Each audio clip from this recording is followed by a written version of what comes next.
Say my mind and you don't die. This is the season 3, the episode number 51 in the series How to Manifest Immortality.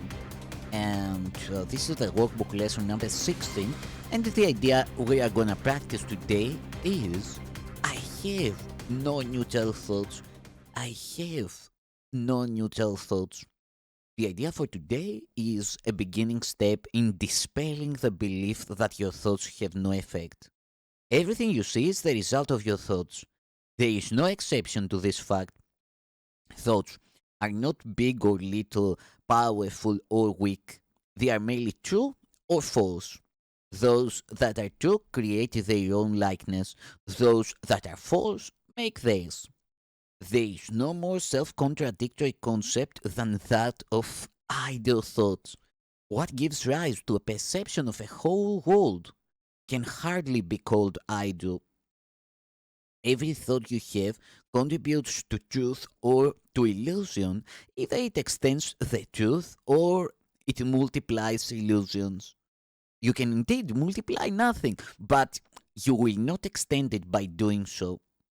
Besides you recognizing that thoughts are never idle, salvation requires that you also recognize that every thought you have brings either peace or war, either love or fear.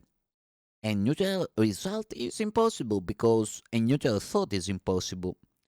There is such a temptation to dismiss fear thoughts as unimportant, trivial, and not worth bothering about that it is essential you recognize them all as equally destructive but equally unreal. We will practice this idea in many forms because you really understand it. In applying the idea for today, set your mind for a minute or so with eyes closed and actively seek not to overlook any little thought that may tend to elude the sense.